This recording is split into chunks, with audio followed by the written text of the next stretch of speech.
wondering about what Islam says about the evolution theory. Yes. How, I'm wondering about what Islam says about evolution theory, about animals and people having changed. For example, that dinosaur existed. Yeah. Okay. Brothers and sisters, I could actually easily give a whole lecture on this, okay? But obviously we don't have time. So very, very briefly. I want to say something to the Muslims, actually, first in regards to the theory of evolution. You know, I don't think it does us any credit, and it won't help you, to simply mock and make fun of the theory of evolution.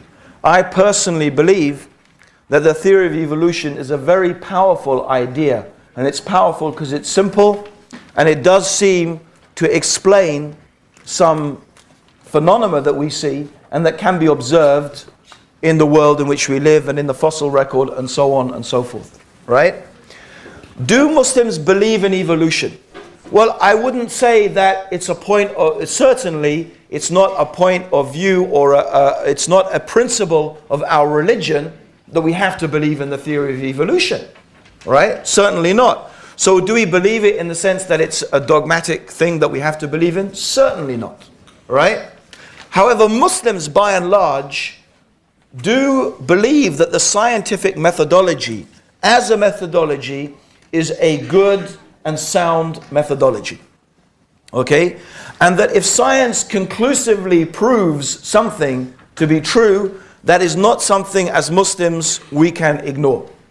Now, many Muslims today would still argue that the theory of evolution is not conclusive.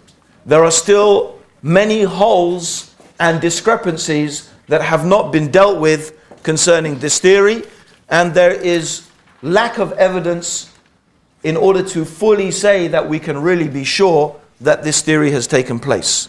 However, in spite of that, by and large, we could say that there is nothing that contradicts the idea that creatures could have or have evolved through small stages into the complex different organisms that we find in the world today. There's nothing in principle that says we can't believe in that.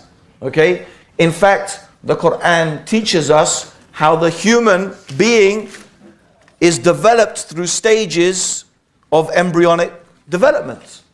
And those stages are different. Okay, so the stage of nutfa is different from the stage of alaq, which is different from the stage of mudgha, okay, which is different from the state in which we finally look like a human being. So Allah, in a sense, has developed us through distinct stages in our mother's wombs. So the idea of development through different distinct stages is not an impossibility. In fact, it's a reality that the Quran acknowledges in human embryonic development. So how about this idea applying to life in general? Well, it's certainly a possibility. However, I make a proviso. There are two things that we will say we cannot agree with. As Muslims, we can't believe that these processes are completely devoid from and separate from the power and the guidance of God. So if evolution has taken place, it's because God is the evolver. God is the one who is evolving the creation. In other words, we can't accept the premise that these are purely natural processes that don't have anything to do with the power of Allah subhanahu wa ta'ala and the knowledge of the Creator. So do we believe that God really randomly things evolved? No, we can't accept that. Secondly, I stick to although there are other opinions, but I don't agree with them, I stick to the orthodox opinion that God has created the human being miraculously. That Adam was created in a way that is miraculous, just as Jesus was created in a way that was miraculous. Jesus was created without a father, no father. God created Jesus miraculously in the womb of Mary, and God just needs to say be, and something is. So Jesus was human. He was a human being. We don't believe that because God created him miraculously without a father, therefore God was his father. No. Okay? No, that doesn't follow. God just created Jesus without a father. Okay? Similarly, God created Adam without a mother or a father. Distinct from whatever processes were going on in the world at that time, God introduced Adam into the order of the world in a miraculous way. So do we believe that human beings descended along with monkeys from a common primate? No, I don't believe that. Islam can accept that, and I stick with the orthodox position. Does that mean that there could not have been human-like creatures existing? That is certainly possible. Why not? Because what makes us different, actually, as humans, there are some differences, but the most fundamental difference is that what makes us different from the animals is that we have the choice to submit to God or not. That's what makes us different. Not just some physiological things, right?